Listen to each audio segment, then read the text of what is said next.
All right, we're gonna remove the beeper from this Osaki.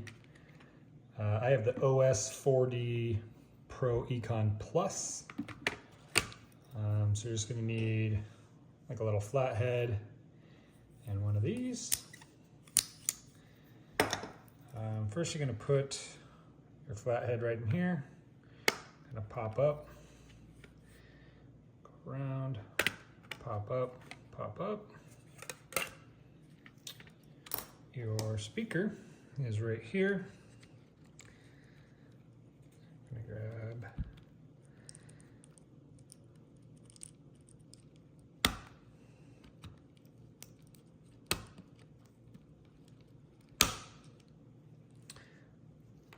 problem solved.